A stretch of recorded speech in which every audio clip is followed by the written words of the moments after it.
If you want to know what is occupying minds in Westminster and Whitehall at the moment, the answer is very simple. It is Brexit. To a degree that would have been unthinkable even 2 years ago, Brexit completely dominates the political and policy landscape. Fast show, there was a character, Jessie, who came out from a shed each week to pronounce that, "This week I have mostly been picking vegetables," or some such banal act. Well, I can say with certainty that this week, in the Lords, we have mostly been doing Brexit. I can say this with certainty, because every week we are mostly doing Brexit. To give an example, we are currently in the committee stage of the EU Witrawal bill. This bill will take us until early May to complete. It is only one of 8 bills dedicated to Brexit. Despite the acres of time given over to Brexit, both in Parliament and in the media, one aspect that has had limited public debate until now, the implications for devolution and local government. And yet this ought to have been front and center of the discussions. If there was one slogan from the Brexiteers that had traction during the referendum debate, it was, "Take back control." As things stand though, any transfer of power is more likely to be from Brussels to Whitehall.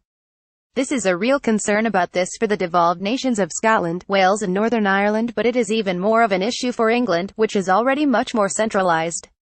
There is a quite enormous gap between the governing and the governed. A recent YouGov poll done for the Commission on the Future of Localism, which I chaired, found that 80% of people feel that they have not much or no control over decisions that affect the country. Some 71% feel similarly about decisions affecting their neighborhood and local community. And by the way, 70% say that Brexit will give them same or less control at local level. Not much expectation here of a Brexit dividend. There is, though, something that the government can do about this. It could place devolution, strengthening local leadership and localism at the heart of the Brexit process. In practical terms, this would mean reinvigorating devolution deals, with an ambitious new program of new deals across the country. It would mean local government being given a central role in the future of EU law once it has been embedded in UK law. And it would mean giving local government an early reassurance on the £8.4 billion UK-wide funding gap that will open up from 2021 unless a viable domestic successor to EU funding is put in place. At the same time, more power should be given to local communities to control their own destiny as proposed in the Localism Commission report. The promise of the Localism Act could at last be fulfilled. There will no doubt be an argument that all this will have to wait its turn. Our focus now should be on issues such as trade and the Northern Ireland border with Ireland.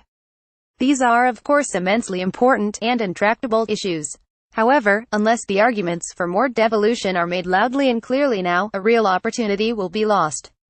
I have been very clear that in my view Brexit is mainly an exercise in damage limitation.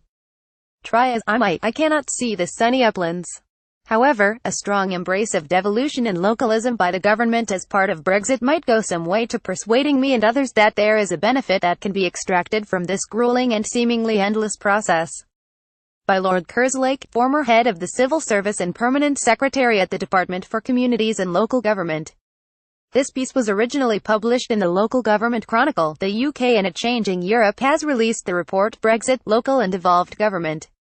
Disclaimer: the views expressed in this analysis post are those of the authors and not necessarily those of the UK in a Changing Europe initiative. View all analyses.